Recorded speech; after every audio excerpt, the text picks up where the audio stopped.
अस्ति हामीले विषय छानेको थियौं परमात्मा कस्तो हुनुहुन्छ। मैले परमात्मालाई हृदयदेखि नै प्रार्थना गरेको छु, हे परमात्मा आज यो बोल्ने क्रममा कुनै पनि त्रुटि नभइकन सुन्ने गणहरू सुन्ने श्रोताहरू समक्ष चाहिँ मिठो सुमधुर र स्पष्ट रूपमा यो बाणी जाओस् भन्ने मैले परमात्मासँग कामना गरिरहेको छु। र म अब परमात्मा कस्तो हुनुहुन्छ भन्ने हाम्रो अस्ति हामीले छानेको विषयमा म सिधै प्रवेश गर्न चाहन्छु। परमात्मा कस्तो हुनुहुन्छ? प्रश्न आफैमा एउटा क्युरियोसिटी, एउटा उत्सुकता जगाउने खालको यो टाइटल बन्यो। हाम्रो समाजमा जब धर्मको बारेमा चर्चा गर्छौं, हामी परमात्माको बारेमा चर्चा गर्छौं, सबैको एउटै खालको मत आउँछ, एउटै खालको कुरा आउँछ कि परमात्मा प्राप्ति सहज छैन। प्राप्त गर्न त पहिला कस्तो हुनुहुन्छ भनेर जान्नु पर्यो। हामीले जानेका छौं कि छैनौं? अनि त्यो नजानिकन प्राप्त गर्नको लागि हामीले प्रयत्न गर्यौं भने हामी असफल हुन्छौं। त्यसैले आम रूपमा परमात्मालाई प्राप्त गर्नको लागि या खुसी पार्नको लागि हाम्रो सामाजिक, व्यवहारिक जनजीवनमा कसरी यसको अर्चना गर्न थालियो भने पूजा गर, पाठ गर, आहार, विहार, व्यवहार, आचरण सुधार गर, जप गर, योग गर, ध्यान गर, आदि आदि कुराहरू चाहिँ हामीलाई बताइयो। केका लागि? परमात्मा खुसी पार्नका लागि, या परमात्मालाई आफ्नो प्रार्थना सुनाउनको लागि, या परमात्मा प्राप्ति गर्नको लागि, या धर्म गर्नको लागि, आदि इत्यादि कामका लागि, यी सबै कुराहरू, या आफ्नै उद्धारको लागि, यी सबै कुराहरू गर्नका लागि यो कामहरू गर भनेर हाम्रा अग्रजहरूले, हाम्रो परम्पराले यसरी हामीलाई बताइदियो। त आजको यो प्रतिस्पर्धी जमानामा एउटा गृहस्थीले के यी सबै चीजहरू गर्न सम्भव होला त? कठिन छ। के हो? फेरि के भनिएको छ भनेदेखि यो कुरा बिना त सम्भव पनि छैन भनिएको छ। वास्तवमा हो नि, यस ब्रह्माण्डका सृष्टिकर्ता जसले यो ब्रह्माण्डलाई रचेको छ, उहाँलाई भेट्न सकिएला त? पक्कै पनि कठिन कार्य हो। हामीले भोटै दिएर चुनेको नेतालाई त जितिसकेपछि लौ न हो आउनुस् न एकचोटि भेटौँ भनेर भन्दाखेरि 10 चोटि फोन गर्नुपर्छ, 4-5 चोटि टाइम लिनुपर्छ, अनि भेट्ने बित्तिकै ल के हो तपाईको काम भनिहाल्नुस्, फुर्सद छैन म हिँडिहाल्छु भनेर भन्छ। भनेपछि यो जगतको सृष्टिकर्तालाई भेट्न त्यति सहज हुन्छ? पक्कै पनि हुँदैन। त जबसम्म भेट्न सकिँदैन तबसम्म परमात्मा कस्तो हुनुहुन्छ कसरी थाहा पाउने, कसरी जान्ने? यो जान्नको लागि त पहिला त भेट्नै पर्यो। अब हाम्रा अगाडि परमात्माका तस्बिरहरू बनेका छन्। ब्रह्मा, विष्णु, महेश आदि 33 कोटी देवी देवताका आफ्ना आफ्नै तस्बिरहरू, फोटाहरू छन्। हामी फोटाहरूमा परमात्मा खोज्छौं, ढुङ्गाका विग्रहहरूमा हामी खोज्छौं, धातुका मूर्तिहरूमा हामी परमात्मा खोज्छौं।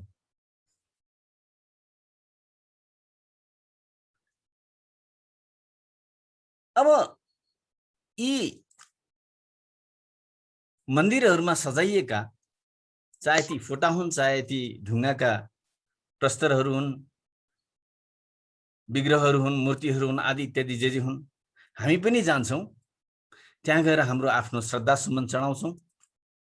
र हामी सबैले, मलाई लाग्छ हामी 100% मान्छेहरूले माग्छौं। हैन मैले त माग्दिन भन्ने कोही हुनुहुन्छ भने पनि 99% मान्छेहरूले त त्यहाँ माग्छौं। हैन। अनि त्यो पनि सम्झौता गरेर माग्छौँ, तपाईले मेरो यो पूरा गरिदिनु भने भगवान म तपाईलाई लड्डु चढाउँला या चाहिँ बलि चढाउँला या चाहिँ खीर चढाउँला या पूजा गरौँला, हैन। नेगोसिएसन गरेर त्यो आश परमात्मालाई आश देखाएर माग्छौँ। जे होस्, माग्ने बाहनामा भए पनि हामी श्रद्धा सुमन चाहिँ अर्पण गर्दछौँ। अनि के परमात्मा यस्तै हुनुहुन्छ त? माग्नै पर्ने हुनुहुन्छ?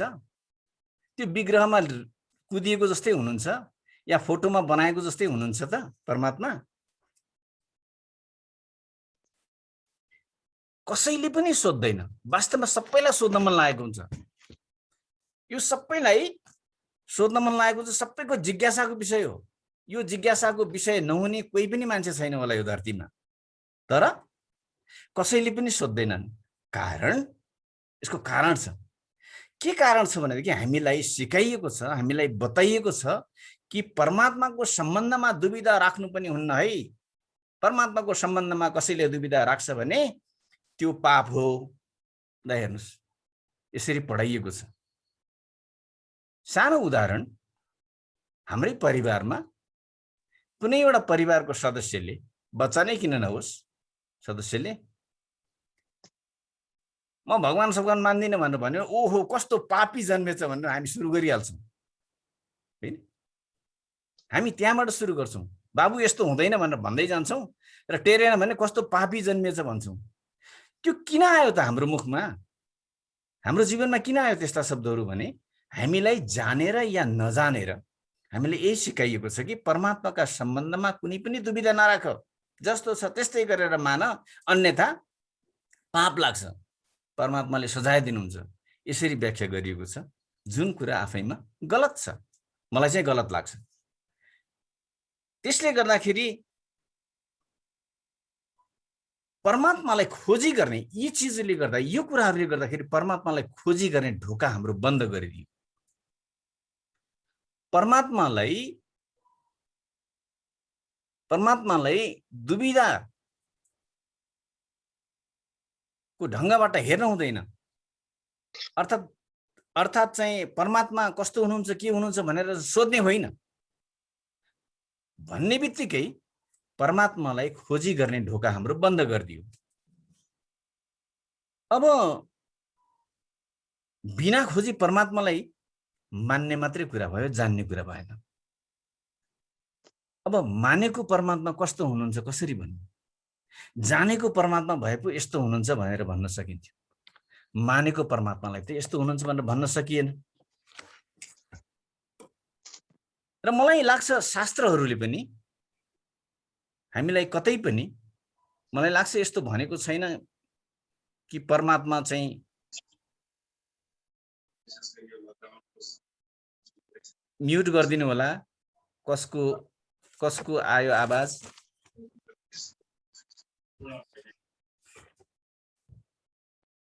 हजुर, शास्त्रहरूले चाहिँ हामीलाई परमात्माको खोजी नगर भनेको छैन। मलाई त्यस्तो लाग्दैन। शास्त्रहरूले त परमात्मा हुनुहुन्छ भन्ने आधार हो। शास्त्रहरू त परमात्मा हुनुहुन्छ भन्ने आधार हो। त्यही आधारलाई समाएर हामीले परमात्मा खोज्नुपर्छ। त्यही आधारलाई समाएर हामीले परमात्मालाई जान्नुपर्छ र हामीले परमात्मालाई चिन्नुपर्छ।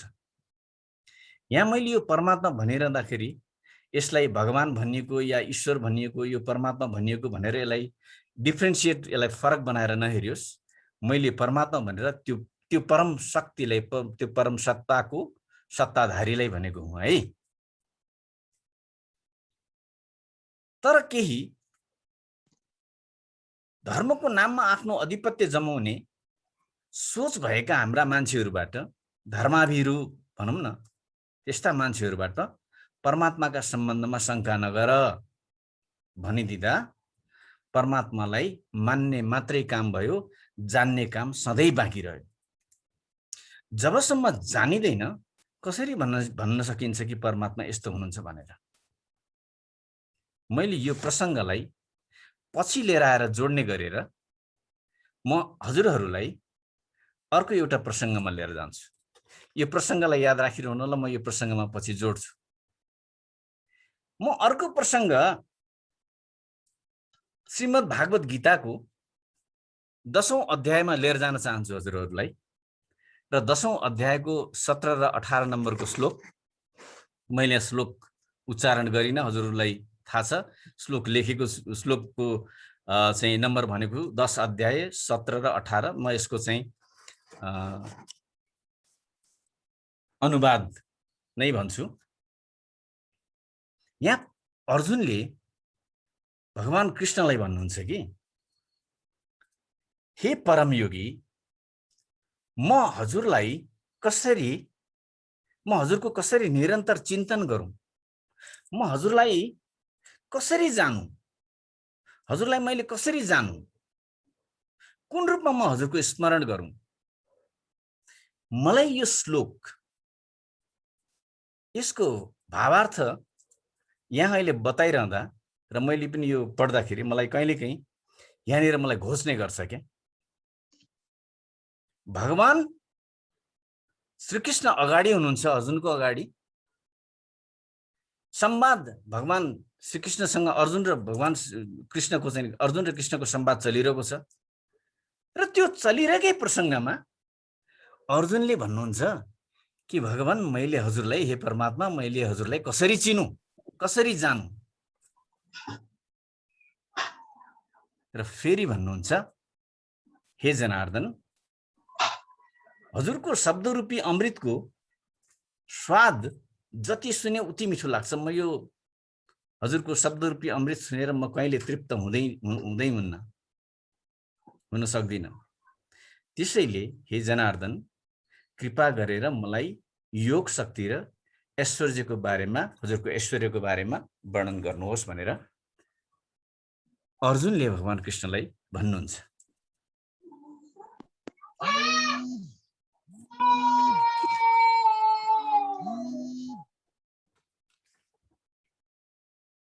यहाँ एउटा रहस्य छ।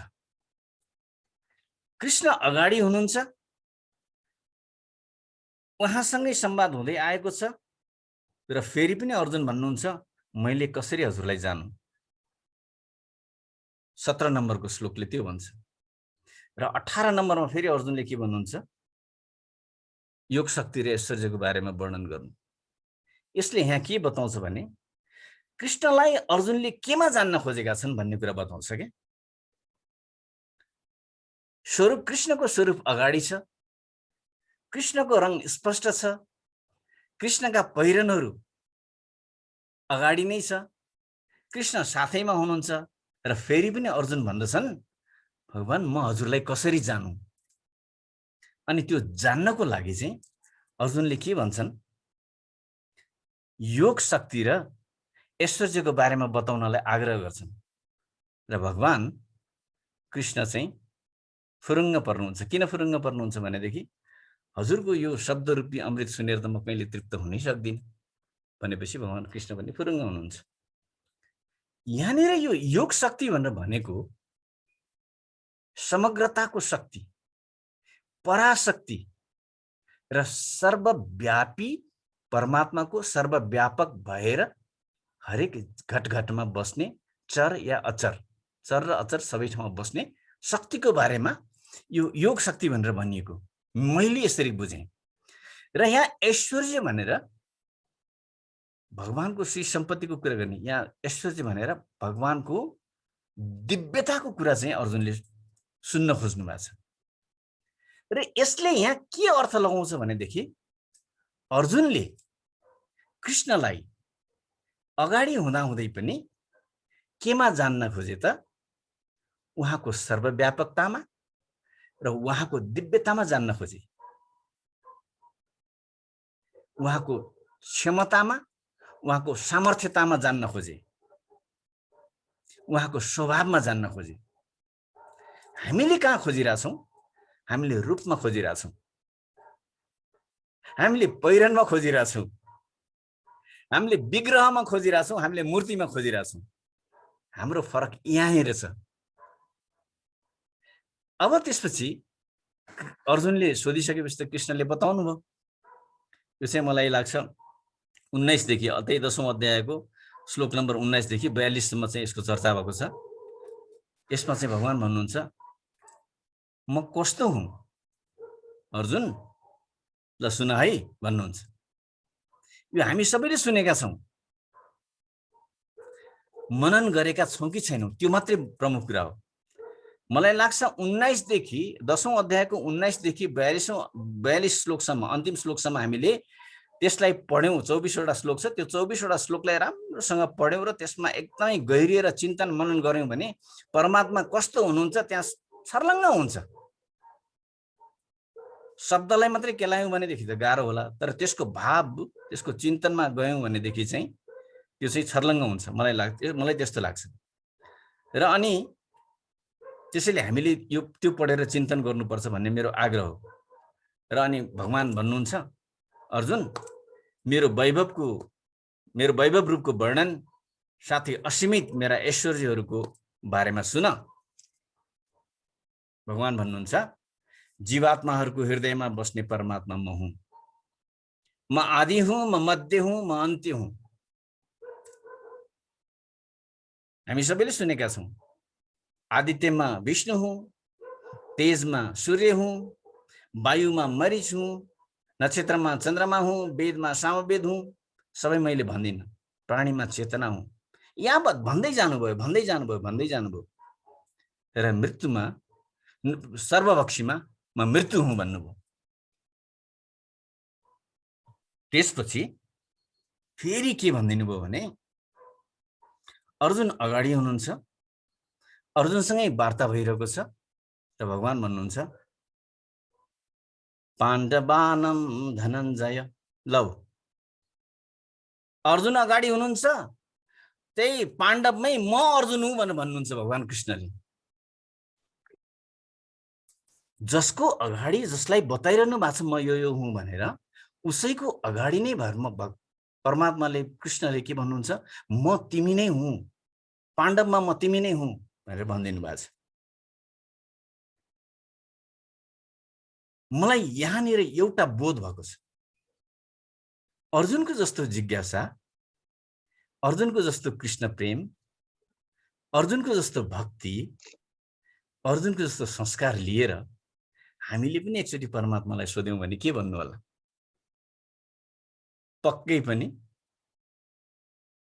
म तिमी नै हुँ भन्नुहुन्छ, त्यसमा डाउट छैन।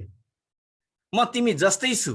परमात्मा हजुर कस्तो हुनुहुन्छ भनेर भन्यो भने म तिमी जस्तै छु भनेर परमात्माले भन्नुहुन्छ। म शङ्का रहित छु यसमा। तर मात्रै कुरा के हो भने अर्जुन जस्तै हुनु पर्यो भन्ने हो। त्यसैले परमात्मा चर अचर सबैको केमा हुनुहुन्छ त? उत्कृष्टतामा हुनुहुन्छ। त्यहाँ अर्जुनमा किन भनिएको भन्दाखेरि अर्जुनमा सबै चिजहरू उत्कृष्टता थियो। त्यो उत्कृष्टतामा म छु, तिमीमा उत्कृष्टता छ, त्यसैले पाण्डवमा म तिमी नै हुँ, अर्जुन नै म हुँ भन्नुभएको। त्यसैले चरमा अचरमा सबैको उत्कृष्टतामा परमात्मा हुनुहुन्छ। अर्जुनले परमात्मालाई जान्नको लागि योग शक्ति र ऐश्वर्यको बारेमा विस्तारमा बताउन कृष्णलाई आग्रह गरेका हुन्। कृष्णलाई त भेट्न त त्यसै भेटेका थिए नि, जान्नको लागि। हामीमा जे गुण छ, हामीमा जुन गुणको चाहिँ नि धेरै गुणहरू हुन सक्छन्, त्यो मध्येमा पनि उत्कृष्ट गुण जे छ, त्यो गुणको अवस्थामा हामी जस्तो हुन्छौँ परमात्मा त्यस्तै हुनुहुन्छ। मैले यो विषय, उसको टाइटलमा, विषयको यो आजको चर्चाको टाइटलमा अलिकति लिएर आएर जोड्ने यहाँ प्रयत्न गरेको छु। किन त भनेदेखि मनुष्य मात्रै एक जीव हो जो आफ्ना सबै गुणहरूलाई उत्कृष्ट बनाउन सक्छ। त्यसैले त हामीलाई भनियो नि, नरबाट नारायण हुने सम्भावना त मनुष्यमा मात्रै छ, पशुबाट पशुपति हुन सकिँदैन। नरबाट नारायण हुने सम्भावना मनुष्य मात्रै छ। अर्थात् मनुष्य मात्र एक जीव हो जो आफ्नो सबै गुणहरूलाई उत्कृष्ट बनाउन सक्छ र ती सबै गुणहरू उत्कृष्ट हुनासाथ नरबाट ऊ नारायणमा पुगिहाल्छ। नारायणमा पुग्दा के बदलिन्छ? एउटा नर, एउटा मानिस नारायणको अवस्थामा पुग्दाखेरि के बदलिन्छ? स्वरूप त बदलिँदैन, स्वभाव बदलिन्छ, व्यवहार बदलिन्छ, आचरण बदलिन्छ। त्यसैले परमात्मालाई कहाँ खोज्नु पर्दो रहेछ त? स्वभावमा खोज्नु पर्दो रहेछ। तर आजको हाम्रो अवस्था चाहिँ कस्तो छ त? नखोजिकन मानेर हिँड्नुपर्ने, परमात्मा हुनुहुन्छ भनेर मानेर हिँड्नुपर्ने अवस्थामा हामी पुगेका छौँ। मान्ने काम भयो, जान्ने काम चाहिँ हुनै सकेन। यस प्रसङ्गमा म एउटा सानो कबीरदासको दोहा छ, यो दोहालाई म जोड्न चाहन्छु। एक दिन कबीरदास महाराज एउटा गल्लीबाट हरिनाम जप्दै निस्कँदै हुनुहुँदो रहेछ। कबीरदासको अगाडि 4-5 जना महिलाहरू हिँडिरहनु भएको रहेछ। अनि ती महिला मध्येमा एकजनाको चाहिँ भर्खरै बिहेको लागि सगाई भएको रहेछ। त्यो सगाईमा चाहिँ दुल्हापट्टिको घरबाट उनलाई सगुनको रूपमा चाहिँ एउटा नाकमा लगाउने नथनी दिएका रहेछन्। अनि ती महिलाले साथीसँग हिँड्दाखेरि त्यो नाकमा लगाउने नथनीको बारेमा चाहिँ चर्चा गरिछन्। पक्कै पनि त्यहाँ प्रेम थियो, नयाँ विवाह हुन लागेको छ, त्यो पक्कै पनि त्यहाँ भावना जोडिएको थियो। बिचरा चर्चा गर्दा गर्दै अलि धेरै नै चर्चा भएछ। कबीरदास महाराज पछि हुनुहुन्थ्यो। उहाँलाई कस्तो कस्तो लागेर उहाँले अलि आफ्नो स्पिड, गतिलाई अलिकति बढाएर ती महिलाहरूले सुन्ने गरेर चाहिँ एउटा दोहा भन्नुभयो के त्यहाँ। के कस्तो त्यो दोहा चाहिँ के थियो भनेदेखि, त्यो दोहा भन्नुहुन्छ, त्यो दोहा थियो, नथनी दिया यार ने, नथनी दिया यार ने तो चिंतन बारंबार, नाक दीने करतार ने उनका दिया विशाल। अर्थात त्यो यारले नथनी दियो, उसको चिन्तन त बार बार भएको भएछ। तर जसले नाक दियो, जुन नाकमा हामी नथनी लगाउँछौँ, त्यो नाक दिनेलाई चाहिँ बिर्सै छ। अब सोचौँ न, यो नाक नहुँदो हो त त्यो नथनी कहाँ लगाइन्थ्यो होला, हैन? सारा जीवन, हाम्रो सारा जीवन चाहिँ त्यस्तै छ। भौतिक वस्तुहरूको हमेशा ख्याल राख्छौँ, चिन्तन गर्छौँ, प्राप्त गर्ने आशा गर्छौँ, मेहनत गर्छौँ, दौडौँछौँ। तर जसले यो दुर्लभ मनुष्य देह दियो, उहाँको बारेमा चिन्तन खै, उहाँको बारेमा चिन्तन गर्ने समय नै छैन। जबसम्म उहाँको प्रेमको लागि, उहाँको भक्तिको लागि, उहाँको कृतज्ञताको लागि र उहाँको खोजलाई हामी समय दिन सक्दैनौँ, तबसम्म परमात्मा हुनुहुन्छ, यस्तो हुनुहुन्छ भनेर मान्ने मात्रै कुरा भयो क्या, फेरि जान्ने कुरै भयो। किन यस्तो अवस्था आयो त? यस्तो त नहुनु पर्ने हो नि। अवस्था किन आयो त? आखिरी जान्नुपर्ने हो, खालि मानेर मात्रै आइरहेछौँ। अवस्था किन यस्तो अवस्था आयो? यसको एउटा सानो प्रसङ्ग म यहाँ लिएर आउँछु। हजुरहरूलाई बोर त भएको छैन नि मेरो प्रस्तुति त्यति? हजुर, interesting sir, interesting. Okay, thank you sir. हजुर, त म यसलाई एउटा किन यस्तो अवस्था आयो त, म एउटा सानो प्रसङ्ग जोड्न चाहन्छु। एक समयमा संसार प्रख्यात नाटककार, भनौँ न नेपालकै नाटककारकै लिउँ न, बालकृष्ण समत, जो नेपालको नाट्य सम्राट हुनुहुन्छ, एउटा प्रख्यात नाटककारको एउटा नाटक चाहिँ मञ्चन भइरहेको रहेछ। र त्यो नाटकको बारेमा यति राम्रो विज्ञापन भएछ कि नाटक अद्भुत छ। र ती नाटकमा त्यो रोल निभाउने पात्रहरू कलामा साह्रै निखारिएका पात्रहरू छन्। विज्ञापन अचम्मको छ, नाटकको बारेमा चर्चा नगर्ने मान्छे कोही छँदै छैन। त्यो एउटा साधु कहाँ पनि पुग्यो, जसले प्रख्याति कमाएको थियो समाजमा, जो समाजमा प्रतिष्ठित साधु थियो। हाम्रो यहीँकै सन्दर्भमा भनौँ न, दारी पालेको होला, जटा पालेको होला, गेरु लगाएको होला, माला लगाएको होला, त्रिपुण्ड होला, हैन, आदि इत्यादि, कमण्डलु होला, धोती होला, कुर्ता होला, हातमा दण्डी या त्रिशूल के होला, चिम्टा होला, उच्च कोटिको समाजमा प्रख्याति कमाएको त्यस्तो साधु, उसलाई पनि त्यो नाटक हेर्ने रहर जाग्यो। समस्या के भयो भने हिजोसम्म यो नाटकको बारेमा उसले विरोधै गर्थ्यो। यी सबै माया हुन्, यी सबै खेल हुन्, यी सबै केही पनि होइनन् भनेर उसले सधैँ विरोधै गर्थ्यो। आज नाटकको बारेमा विज्ञापन, हरेकको मुखमा त्यो नाटकको बारेमा चर्चा, उसलाई पनि भित्रदेखि त्यो नाटक हेर्न मन लाग्यो। त्यो हेर्न नपाएकोमा ऊ पागल जस्तै भएछ र उसले त्यो जहाँ नाटक मञ्चन हुन्थ्यो त्यो नाटक मञ्चन हुने त्यो हल मालिकलाई चाहिँ उसले पत्र लेखेछ, म फलानु हुँ, अर्थात् म यो ठाउँको प्रख्यात साधु सन्त उच्च कोटिको आदि इत्यादि आफ्नो परिचय दिएर उसले पत्र लेखेछ, म फलानु हुँ, नाटक हेर्ने मलाई तीव्र इच्छा भयो, त्यो नाटक हेर्न नपाउँदा म पागल चाहिँ भइसकेको छु, त्यसैले कुनै चोर ढोका भए म लुसुक्क पसेर हेर्न थिएँ भनेर उसले पत्र लेखेछ। हलुवालाको जवाफ आयो।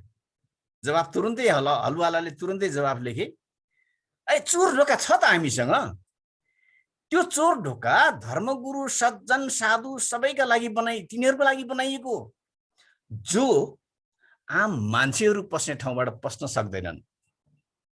किनभने त्यो आम मान्छेहरू पस्ने ठाउँबाट पस्दाखेरि भोलि अपमान महसुस हुन सक्छ, भोलि समाजले हेर्ने दृष्टिकोण फरक हुन सक्छ। आजसम्म सम्मानित भएर बसेको छु, भोलि अपमानित हुनुपर्छ, अर्थात् समाजले मलाई औँला ठडाउँछ, मेरो इगोमा हर्ट हुन्छ, मेरो अहंकारमा चोट लाग्छ।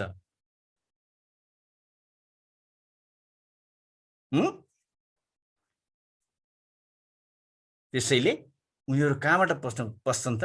त्यो चोर ढोकाबाट बस्छन्। र त्यो हल मालिकले पनि त्यस्तै मान्छेका लागि त्यो चोर ढोका बनाइदिएको रहेछ। र हल मालिकले के पनि लेखेछ भनेदेखि,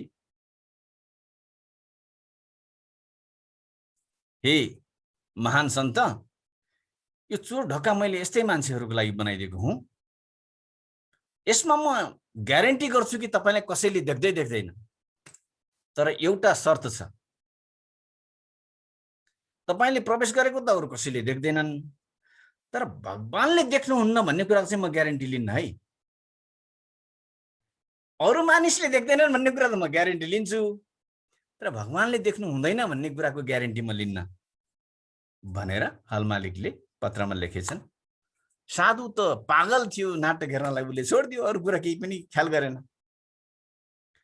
हो, अब यो चोर ढोकाको प्रयोग के हो त भनेदेखि, यो धोकाको प्रतीक हो, अरूलाई धोका दिनु हो। यसरी नै हामीलाई धोका दिइएको छ, धर्मको नाममा, परम्पराको नाममा, सन्तको नाममा, साधुको नाममा धोका दिएको छ हाम्रो सनातन धर्ममाथि। यो धोकाको चरणबाट हाम्रो सनातन धर्मलाई मुक्त गर्नु आवश्यक छ। यदि यो धोकाबाट हामीले यो हाम्रो सनातन धर्मलाई मुक्त गर्न सकेनौं भनेदेखि हामी सधैँ पछि परेको परे हुन्छौं। यसका लागि पनि परमात्मालाई खोजेर मान्ने होइन, जान्नुपर्छ भन्ने मेरो मत हो। जानिसकेपछि यस्ता समस्याहरू रहँदैनन्। त फेरि अर्कोतिर के भन्यो भने मैले सुरुमा पनि चर्चा गरेँ, जप पूजा पाठ आदि इत्यादि गर्नुपर्छ परमात्मालाई भनेर, परमात्मा अति कठिन हुनुहुन्छ भनेर बताइदिए। मेरो विचारमा परमात्मा कठिन होइन, कठिन त मनुष्य छ। मानिस कठिन छन्। कठिन मानिसको दृष्टिले परमात्मालाई पनि कठिनै देखेको। परमात्मा त अति सरल हुनुहुन्छ, अति सहज हुनुहुन्छ। तपाईले आफूलाई एकचोटि सरल बनाएर हेर्नुस् न। हामीले आफूलाई एकचोटि सरल बनाएर हेर्नु त, त्यो सरलतामा सत्यको आगमन हुन्छ। हामीले जति बेलासम्म हामीले कठोर बनाएर हेर्छौं, जति बेलासम्म हामीले आफूलाई सरल बनाउँदैनौं, त्यति बेलासम्म सत्यको प्रवेश हुँदै हुँदैन। जब हामीले आफूलाई सरल बनाउँछौं, सत्यको प्रवेश हुन्छ। जहाँ सत्यको आगमन हुन्छ, त्यहाँ परमात्मा खुद प्रकट हुनुहुन्छ। अनि हामीले परमात्मालाई जान्दछौं। यहाँ एउटा सानो प्रसंग लिएर आउँछु। एउटा किसान बिउ जम्मा गरेर राखेको छ। खेती गर्ने समय भयो। खेती गर्ने समयमा उसले बीज निकाल्यो, खेतमा बीज छर्यो। केही बीज जमिनमा परे, जमिनमा परेकादेखि बाहेक केही बीज ढुङ्गामाथि पर्यो। ढुङ्गा असरलताको प्रतीक, निरस। ढुङ्गामा परेको बीज उम्रिएन, तर माटो सरलताको प्रतीक। त्यो सरलतामा परेको बीज उम्रियो, फुल्यो, फल्यो र आफू जस्तै हजारौं बीजहरू उसले निर्माण गरिदियो।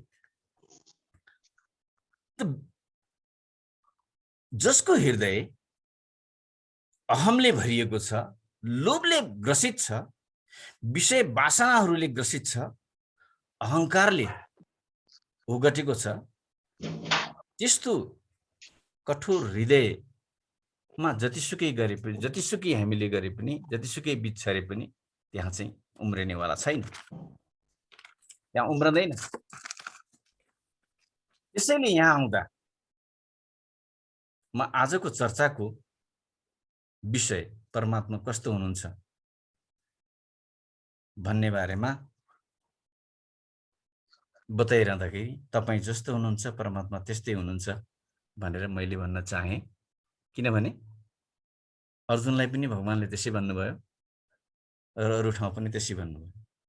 त सोझो उत्तर हो कि परमात्मा अत्यन्त सरल हुनुहुन्छ, अत्यन्त सहज हुनुहुन्छ, कृपा दिनको लागि तयार हुनुहुन्छ, सहयोगी हुनुहुन्छ। तर परमात्माले सधैँ एउटा प्रश्न चाहिँ हामीलाई गर्नुहुन्छ, तपाई कस्तो हुनुहुन्छ, तपाई कस्तो हुनुहुन्छ, तपाई कस्तो हुनुहुन्छ। त हामीले यदि म यस्तो छु भनेर परमात्मालाई जवाफ दिन सक्यौं भनेदेखि परमात्माले तुरुन्त म यस्तो छु भनेर हामीलाई बताइदिइहाल्नुहुन्छ। हामी यस्तो छौं, यस्तो छु भनेर परमात्मालाई नबताउने, अनि हामीले चाहिँ परमात्मालाई हजुर कस्तो हुनुहुन्छ भनेर सोध्ने, यो अन्यायपूर्ण प्रश्न छ हामीसँग। त्यसैले पहिला म यस्तो छु भनेर हामीले परमात्मालाई बतायौं भने परमात्माले हामीलाई पनि म यस्तो छु भनेर बताइहाल्नुहुन्छ। यहाँ परमात्मा कृपाको सागर हुनुहुन्छ भनेर मैले यहाँलाई एउटा सानो सन्दर्भ जोड्छु। समय 2 मिनेट लिन्छु होला, धेरै लिन्न। एक दिन एकजना महिलासँग उहाँको आफ्नो पुत्र, सानो बच्चा दोकानमा जानुभएछ। दोकानमा जाँदाखेरि पसले एकदम दिलदार थियो। पसलेले यसो त्यो बच्चालाई हेर्यो, मासुम, एकदम कोमल, अनि उसलाई त्यो बच्चासँग असाध्यै मोह भयो र उसले के गरेछ भने चकलेटको बट्टा निकालेर बाबु ल चकलेट निकाल भनेर उसले चकलेटको बट्टै अगाडि तेर्साइदिएछ, राखिदिएछ। बच्चाले नाइ नाइ भयो, म लिन्न, हुन्न भन्यो। आमा पनि सँगै हुनुहुन्थ्यो। आमाले भन्नु बाबु लिऊ लिऊ, अंकलले लिऊ भन्नु भएको छ। नाइ ठीक छ, म लिन्न, भइहाल्यो। अब त्यो बच्चाले नलिसकेपछि पसलेले आफ्नै हातले निकालेर बच्चालाई चकलेट दिए। बच्चाले हात थापे, एउटा मुखमा हाले, अरु खल्तीमा हाले। आमाको काम पसलमा सिद्धियो। आमा छोरा फर्किँदाखेरि बाटामा आमाले सोध्नुहुन्छ, बाबु पसलको अङ्कलले तिमीलाई चक्लेट निकाल अनि चक्लेट लिऊ भनेर भन्दाखेरि तिमीले किन नलिएको? त्यो बच्चाले अबोध बालकले उत्तर दिन्छन्, यति सुन्दर उत्तर दिन्छन्, आमा मेरो हात सानो छ, यो सानो हातले त्यहाँ चक्लेट निकाल्यो भनेदेखि त्यो थोरै आउँछ, एउटा दुईटा आउँछ। त्यो अङ्कलको हात ठुलो छ, त्यो ठुलो हातले निकालेर दिनुभयो भनेदेखि त धेरै आउँछ नि। हो, हामी परमात्मा के छ, परमात्मा वर्षाउनको लागि तयार हुनुहुन्छ, हामीलाई वर्षाउनको लागि, हामीलाई दिनको लागि तयार हुनुहुन्छ। तर हामी कसरी बसेका छौँ? मुट्ठी कसेर बसेका छौँ। हाम्रो हात यस्तो भएन धेरै अड्ने हो, कसैको मुट्ठीमा के अड्छ? अड्दै अड्दैन। हामी यत्रो प्लेट र यत्रो सानो चम्चा लिएर बसेका छौँ, परमात्माले वर्षाको के परमात्माले पोखिने गरेर त दिनुहुन्न। हाम्रो प्लेटमा जति अट्ने त्यति नै दिने हो, हाम्रो चम्चामा जति अट्ने त्यति नै दिने हो। अनि लिएर बस्ने चम्चा, लिएर बस्ने प्लेट, अनि हामीले आशा गर्ने धेरै। त्यसो भएको हुनाले परमात्मा कस्तो हुनुहुन्छ? हामी जस्तो छौँ परमात्मा त्यस्तै हुनुहुन्छ। तर अर्को एउटा कुरा, परमात्मा अति सरल हुनुहुन्छ। कठिन बनाएर बुझाइएको छ, यो कुरो 100% गलत हो। परमात्मा कठिन हुनुहुन्न, परमात्मा अति सरल हुनुहुन्छ। मैले आज यति नै भने। मेरा कुरा कस्तो लाग्यो? अहिलेसम्म मन्त्रमुग्ध भएर सुनिदिनु भएकोमा यहाँहरूलाई धन्यवाद दिँदै मेरो वाणीलाई यही विश्राम दिएँ। अरू केही यो प्रसङ्गमा कसैलाई केही जोड्न मन भए, कसैलाई केही सोध्न मन भए, कसैलाई केही थप्न मन भएदेखि म निवेदन गर्छु। हस्, हरिओम तत्सत। अनम्युट गरेर बोल्नु होला।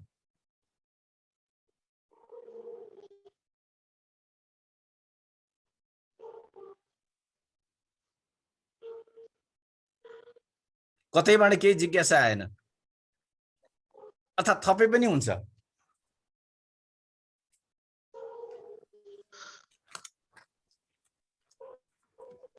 दिल्ली गुरु नरोत्तम सर। हजुर सर, यहाँ कसैले सोध्नु होला भनेर मैले पर्खिराखेको थिएँ, कसैले सोध्नु भएन। हजुर, अब म अलिकति हजुरलाई एउटा यो आत्मा र परमात्मा जुन हामीले कुरा गर्छौँ, यसमा खास भिन्नता के होला हजुर? यो यहाँले बताइरहेको कुराहरूमा चाहिँ नि यसो विश्लेषण गर्दा आत्मा र परमात्मालाई हामीले कसरी छुट्याउने होला है? हजुर, यसलाई अब दुईटा शब्दमा त कसरी भन्न सकिन्छ र, होइन? तर एउटा अलि लामो श्रृङ्खला भने भन्न सकिन्छ। फेरि पनि म कोसिस गर्छु। हजुर, परमात्मा सागर स्वरूप, आत्मा सागरबाट उठाइएको लोटा स्वरूप। यो शरीर एउटा लोटा हो। यो लोटामा रहेको त्यो समुद्रको पानी छ नि, स्वादमा भिन्नता छैन। स्वादमा त्यो समुद्रबाट लिएर आइएको थोरै पानी र महासागरमा भएको पानीको स्वादमा फरक छैन, गुणमा फरक छैन, आकार पनि जस्तो ठाउँमा राखिदियो त्यो समुद्रको पानी पनि त्यस्तै हुन्छ, यहाँ राखेको पानी पनि त्यस्तै हुन्छ। तर यो शरीर लोटा रूपी छ। त्यो लोटा रूपी शरीरमा रहेको त्यो समुद्रको थोरै जल, सानो अंश यो आत्मा, र त्यो विशाल सागरमा भएको त्यो जल चाहिँ परमात्मा। मैले छोटो उदाहरण दिएँ। यसलाई अरू धेरै व्याख्या गर्न पनि सकिन्छ, हैन? किनभने यो संसार तेजोमय छ। यी तेजहरू परमात्माले अघि भन्नु भने तेजिलोमा म सूर्य हुँ भन्नु, तेजोमय छ यो संसार, तेजोमय छ र यी सबै तेजका स्रोतहरू सूर्य भगवान हुन् र त्यो तेज पनि हामीमा छ। त्यो परमात्मा रूपी तेज हामीमा पनि छ, हैन? हामीमा भएको जुन तेज छ त्यो आत्माको स्वरूप हो। त्यो त्यहाँ भएको त्यो तेज हो, त्यो चाहिँ परमात्माको स्वरूप हो।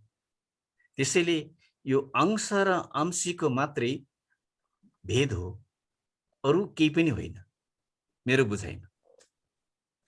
हजुर, दिल्ली गुरु। हजुर, आज सुन्न साह्रै आनन्द आइरहेको छ। त्यसैले प्रिय तरिकाले, सुन्दर तरिकाले आफ्ना उदाहरण सहित यहाँले प्रस्तुत गर्नुभयो। अरू कोही बोल्नुहुन्छ कि भनेर मैले उहाँहरूप्रति नै फर्केर चुप लाग्यो। Yes. अब यसमा के थपिरौँ? परमात्मा, आत्मा, अहिले तपाईँले उदाहरण दिइहाल्नुभयो। त्यही कुरा हामीले पढ्दाखेरि, भागवत हेर्दाखेरि त्यो विभु भनेर त्यो व्यापक रूपलाई लिएको छ। त्यही विभु पुरुष रूपमा जो प्रवेश गर्छ 3 गुणमा, त्यतिखेर त्यो आत्मा हुन्छ। त्यो एक छ, अनेकमा कसरी आयो त भन्दाखेरि जब प्रकृतिसँग त्यसको चाहिँ संयोग हुन्छ, त्यो संयोग भएपछि अनेक प्रकारले त्यो देखिन्छ। प्रकृति सिद्धिन्छ, फेरि त्यो जहाँबाट आएको थियो त्यही जान्छ। जसरी त्यही सागरको पानी आकाशमा जान्छ, अनेकौं नदी हुन्छन्, आखिर पुग्ने त्यही समुद्रमा हो। त्यसैले बडा मिठो गरी तपाईले दिएको उदाहरणले मलाई कता लागिरहेछ।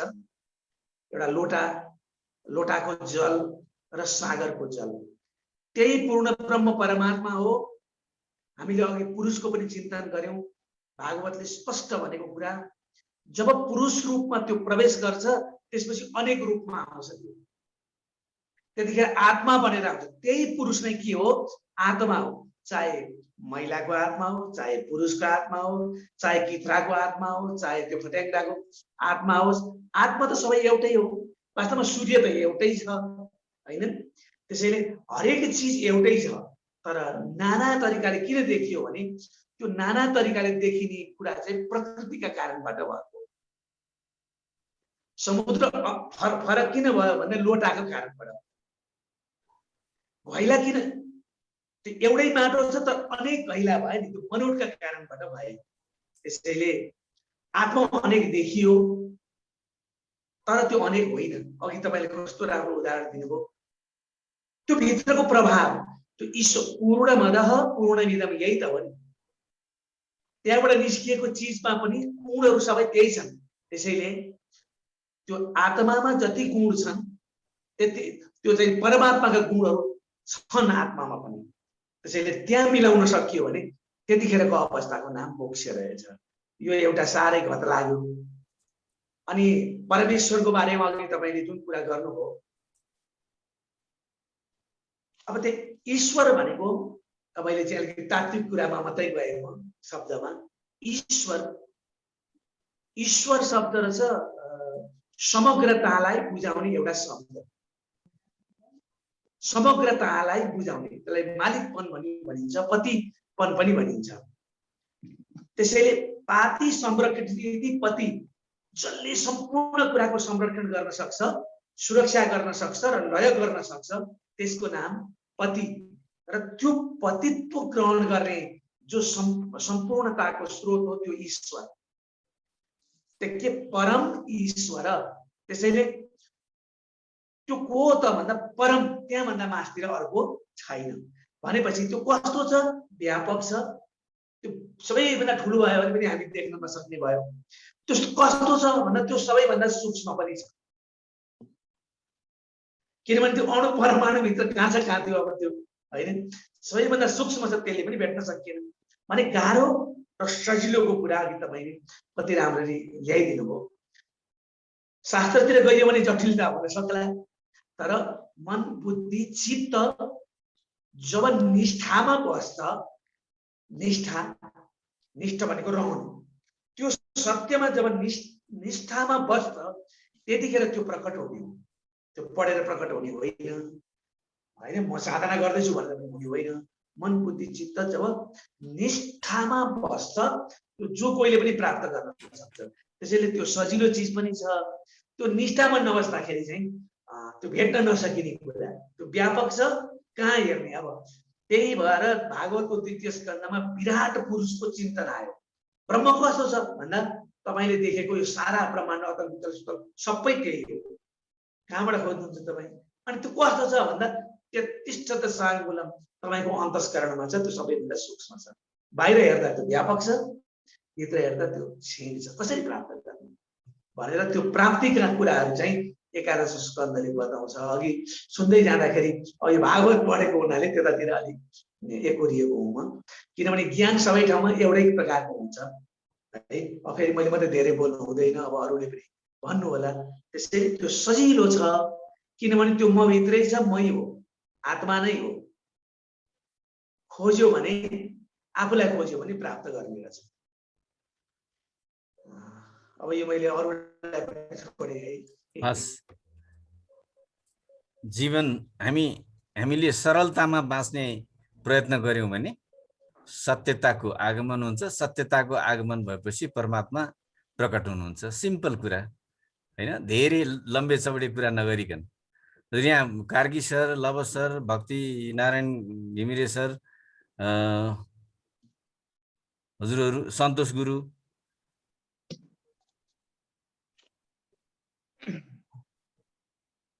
हजुर, आज हामीलाई सुन्नमा यो श्रवणमै चाहिँ नि आनन्द आइरहेको छ। आज तपाईँ हजुरहरूले यहाँ भन्नुभएको कुराहरू चाहिँ आज सुन्दाखेरि अति आनन्दले हामी सुनिरहेका छौँ।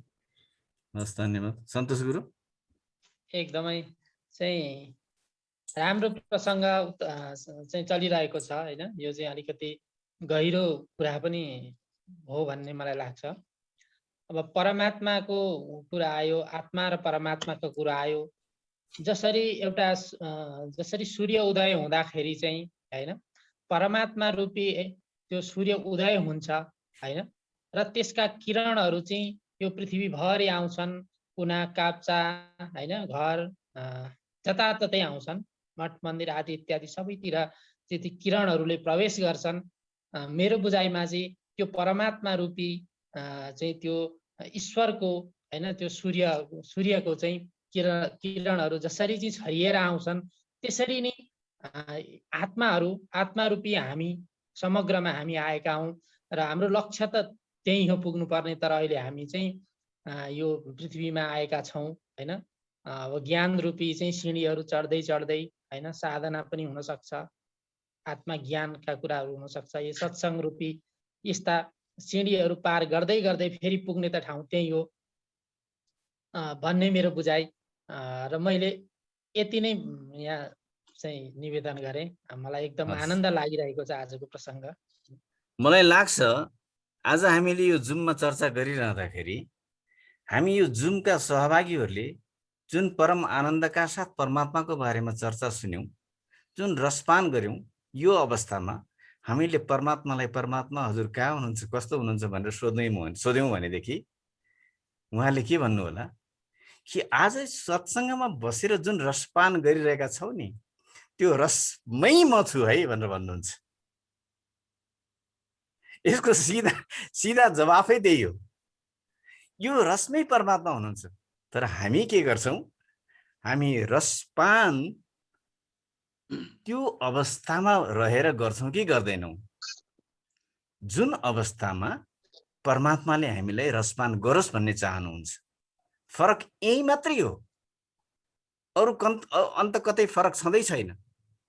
परमात्माले जुन अवस्थामा बसेर प्राणीले रसपान गरोस् भन्ने चाहनु भएको, त्यो अवस्थामा बसेर हामीले रसपान गर्छौं कि गर्दैनौं? त्यो अवस्थामा बसेर हामीले रसपान गर्नुपर्छ। त्यो अवस्थामा बसेर हामीले रसपान गर्यौं भने परमात्माले भन्नुहुन्छ यही रसमैमा छु, अन्त जाँदै नजाऊ भन्नुहुन्छ। यहाँ भक्ति गुरुले हात उठाउनु भएको थियो, एकछिन हजुर अनम्युट गरेर बोल्नु होला। अनम्युट हजुर। सद्गुरु महाराज को जय। बद्ध आत्मा इति जीव, मुक्त इति परमात्मा। हामीसँग विभिन्न विषयले बाँधिएको मन छ, इच्छामा बाँधिएको छ। त्यसो हुँदाखेरि इच्छाले बाँधिएको जति हुन्छ जीवात्मा, र त्यस्तै इच्छाबाट मुक्त भएको जो छ आफै आप सधैँ छ नि भनेर यसरी हामीले जान्न पुग्यौं भनेदेखि त्यति बेला परमात्माको रूप बन्दछ। यसैका लागि हाम्रा गुरुवरहरूले कठिन छ भनेर भन्न खोजेको इच्छा बिनाको जीवात्मा हुन कठिन छ भनेर भन्न खोजेको होला, यस्तो जस्तो लाग्छ मलाई। अब किन भनेदेखि कोही समयमा भगवान बुद्ध कोही ठाउँमा गएर सत्संग गरिरहनु भएको थियो। त्यो सत्संग गरिरहेको समयमा एकजना टाढाबाट एकजना भक्त आउनु भएछ, नयाँ भक्त, त्यसै दिन प्रवेश गर्नुभएको। अनि दिनभरि केही समयसम्म 12-1 बजेसम्म सत्सङ्ग भयो। सत्सङ्ग भइसकेपछि सबै मानिसहरू उठेर आफ्ना स्थानतर्फ गए। त्यहाँ मात्रै भगवान् बुद्ध अनि फेरि उहाँलाई सेवा गर्ने भान्से हुनुहुन्थ्यो। अब उहाँ टाढाबाट आउनु भएको हुनाले ती नयाँ भक्तलाई पनि त्यहीँ खानको व्यवस्था भयो। त त्यसरी खानेको व्यवस्था भइसकेपछि त्यहाँ खानेकुरो पाक्दछ, गएर त्यहाँ प्रसादी लिनु भनेर भगवान् बुद्धले बताउनु भयो। अनिखेर ती भक्त उठेर त्यहाँ जानुभयो। त्यहाँ जाँदाखेरि उहाँले हात धोएर आउनु भनेर भनिदिनु भयो भान्सेले। हात धोइसकेपछि मलाई त अचार नभई हुँदैन थियो, अब आज अचार खान पाइन्छ कि पाइँदैन, खाना रुच्छ कि रुच्दैन, यस्तो विचार गर्नु भएछ मनमा। त त्यसरी विचार गर्दा गर्दै हात धोइसकेर भित्र पस्नुभयो भान्साभित्र जहाँ भोजन गर्न पाइन्छ। त्यस ठाउँमा जब पस्नुभयो, पसिसक्दाखेरि त्यहाँ भान्से चाहिँ के गर्दै हुनुहुन्थ्यो भनेर भन्दाखेरि हतार हतार लोहोरो सिलौटो लिएर अचार पिस्न लाग्नु भएको थियो। अनिखेर त्यहाँ बस्नुहोस्, हजुरलाई अचार नभई नहुने रहेछ, त्यसो हुँदाखेरि म अचार बनाउँदैछु भनेर यसरी भनिदिनु भयो। त्यसो भनिसकेपछि अनिखेरबाट अप्ठ्यारो पनि मान्नुभयो। त्यसरी मान्नुभयो, तर पनि बस्न दिएका ठाउँमा बस्नुभयो। अचार तयारी भयो, भान्सा भयो। भान्सा भइसकेपछि गएर चुट्नुभयो। हात चुटिसक्दाखेरि सधैँ खाना खाएर पल्टिने चलन थियो। त्यसो हुँदाखेरि उहाँलाई आँखा चिम्लन मन लागिसकेको थियो, साह्रै निन्द्रा लागिसकेको थियो। अब खाना खाएपछि सुत्ने चलन थियो मेरो त, अब सुत्न यहाँ पाइँदैन भन्दै भन्दै पानी लिएर गएको लोटा जो छ त्यो लगेर भित्र राख्न लाग्दाखेरि फेरि मान्छेले के भन्नुभयो त भनेर भन्दाखेरि, ए तपाईँलाई सुत्ने बानी थियो, सुत्ने चलन थियो, ल म बिस्तारा तयारी गरिदिन्छु भनेर अनिखेर बिस्तारामा लगेर लु यहाँ सुत्नुहोस् भनेर भने। एकदम लज्जित हुनुभयो उहाँ, किनभनेदेखि आफ्ना मनभित्रको कुरो कसरी जानिन् यिनले। यो अवस्थामा के भयो भनेर साह्रै खोजी भयो, अत्यन्त उत्सुक भयो। उत्सुक भइसकेपछि त्यस दिन त्यहीँ बसाइ भयो, भरे भयो। भोलिपल्ट पनि फेरि उहाँ भोजनका लागि उहाँ जानुभयो। जाँदाखेरि हिजोको जस्तो केही नसोचिकन जानुभएको थियो होइन। अनि हिजो त हजुरले मेरो मनको कुरा बुझ्नुभयो नि त भनेर तपाईँ केही पनि नसोचिदिनुहोस् न, केही पनि नसोचिदिनुहोस्। आफै आफ चेतना तपाईँसँग छँदैछ, केही गर्नु परेको छैन, जगाउनु परेको छैन। सोच्नु चाहिँ मैलो हो, सोच्नु चाहिँ मैलो हो। नसोचिकन आफै आफ एकदम मौन भएर बस्नु चाहिँ शुद्धता हुन्छ। त्यहाँ त्यही नै जो हुन्छ त्यहाँ बन्दछ भनेर भनिदिनु भयो। त्यति भनिसकेपछि अब ती भक्त पनि 4 दिन त्यहाँ बसेर अनिखेर कसरी नसोच्नेछ भनेर एकदम खोजी गर्दै गए। नभन्दै नसोच्ने विधि हरेक किसिमका साधनाहरू हुन्छन्। ती साधना परखमा पुगेर अनिखेर सोच्नुबाट मुक्त हुने अवस्थालाई पनि हामीले प्रयोग गर्न जान्नुपर्छ। यसरी प्रयोग गर्न जान्यौँ भनेदेखि अनिखेर हामीमा हाम्रा सम्पूर्ण अवस्था सूक्ष्म शरीर, मूल शरीर, स्थूल शरीर सम्पूर्ण पूर्णतामा प्रयोग गर्न पाउँछौँ। हामी प्रयोग गर्नुपर्छ। अघि नाक सुँग्ने नाक भनेर भने झैँको कुरो सम्पूर्ण अवस्थामा हाम्रो शरीरलाई प्रयोग गर्न सक्नुपर्छ। प्रयोग गर्दै गर्दै परमात्मा सत्ताले दिएको यो शरीर त यहाँ त व्यापक परमात्मा सत्ता अघि नै वर्णन भइसकेको छ। जस्तो भाव छ त्यस्तै परमात्माको रूप छ भनेर यसरी भनिएको छ। त्यसो हुँदाखेरि मैले यति नै जीव र परमात्मा भनेर भन्नेका लागि अलिकति परमात्मा सत्ताको त महिमा गाउनलाई यो जमर्को गर्नै नहुने अलिकति बा अपमान हुन्छ कि भने जस्तो लाग्ने, तर पनि जान्नु चाहिँ पर्नै हुन्छ। एकदम जानिएन भनेदेखि हामी अन्धकारमै डुब्छौँ। यसो हुँदाखेरि जान्नुपर्ने रहस्यमय कुराहरू छन्। त्यतिका लागि हामी सत्सङ्गमा जानुपर्ने हुन्छ। यस कारणबाट मैले आफ्नो भन्नुलाई यतिमै राखेँ। सद्गुरु महाराजको जय।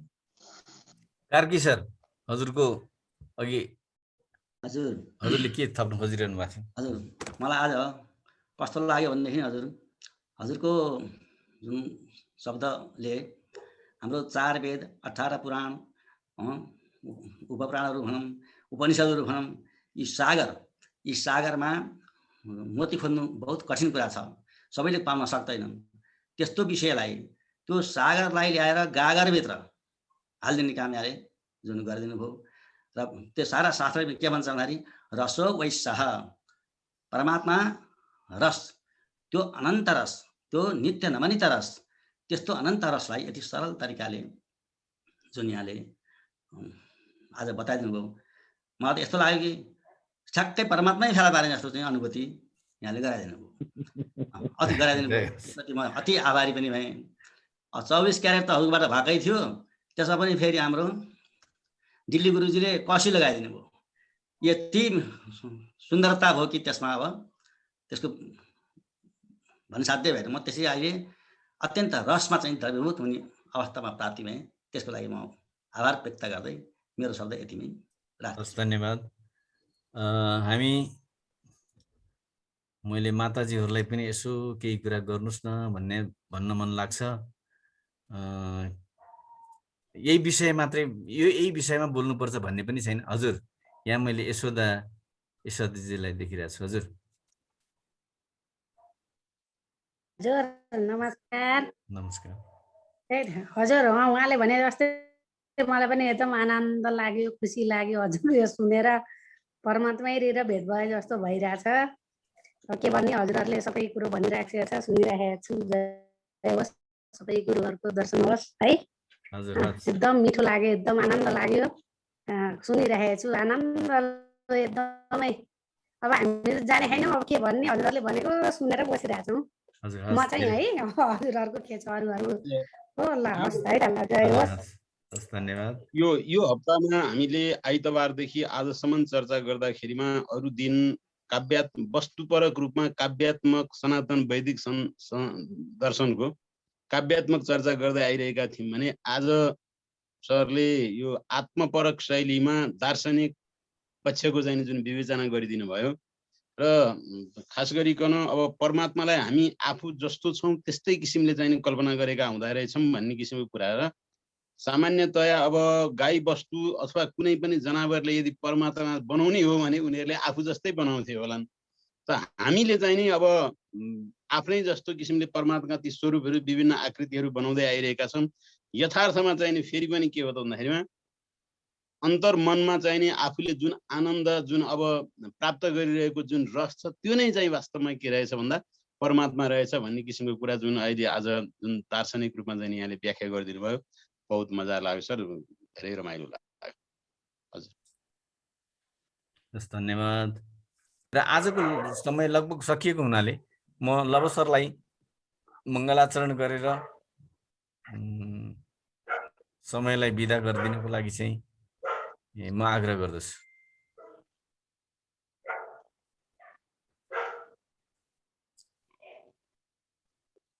अघिल्लो जन्ममा हेर आर्जेको शुभ कर्मले मनुष्य जन्म भो हाम्रो साँचो सबले बुझे। तसर्थ सबले कर्म सर्वजन हितमा हुने सोच राखे ठुलो धर्म हुन्छ है बिनती गरे।